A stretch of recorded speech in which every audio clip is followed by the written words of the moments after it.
may attention. Para wag siyang mapusa mga masasayang gawain.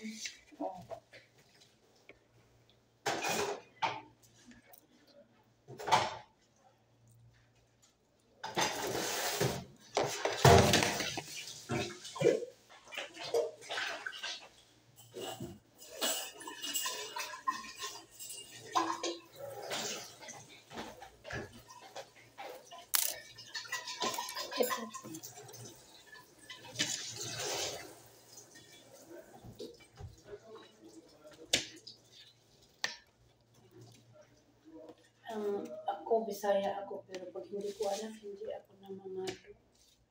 Kasi natatakot. Oo. Kasi At saka walang kasinong karapatan na magmalo ng hindi anak. Kahit ang mali pa dyan ay anak nila, hindi mo pwede yung kunin. Ang pagsabihan mo na lang, anak mo, bad yun, wag mo gayahin, wag kang makikikuan, gano'n. Ay, visit talaga. Nananis talaga ako dyan sa tulong na yan. Aking buhay. Lahat ng paghihirap mo, wala rin ka na. Arawan mo. Yan. Surprise na naman sila.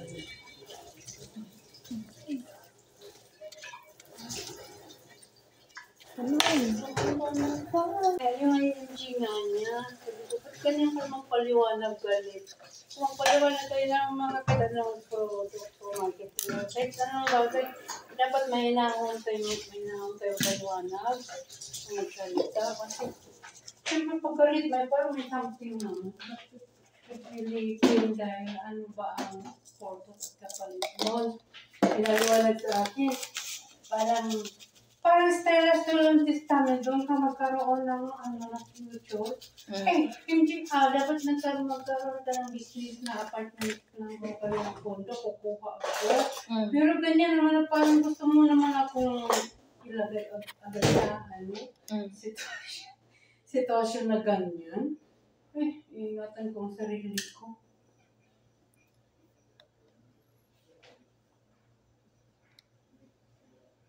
Hulugan niya yung IMG ko 1 year. Sabi ko, wala naman ako sinabing hulugan mo. Sabi ko, pahingi ng pang-temporary na allowance kasi wala naman akong asawa, wala tayong nanay. Tapos pagpapadala nga ako niya, hindi 1,000 a month. Gusto ko nga lagi may birthday or occasion kasi magpapadala niya ng medyo malaki sa akin. Ito siya na ito. Lagi niya akong sinasay na ng TV. Matatawa lang naman. Kaya ano ba na naman yun? Akin na yung cheese mo, babe. Akin na yung cheese mo.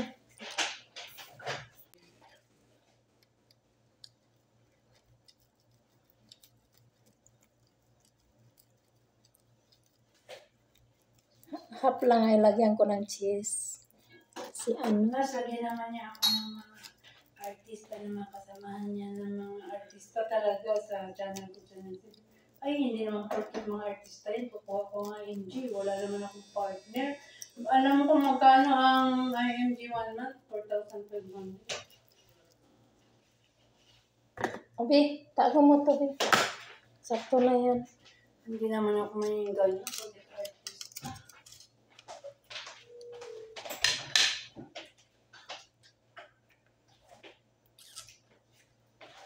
I don't wanna know. Ubusin mo na lang ito. Wait, ganyan mo.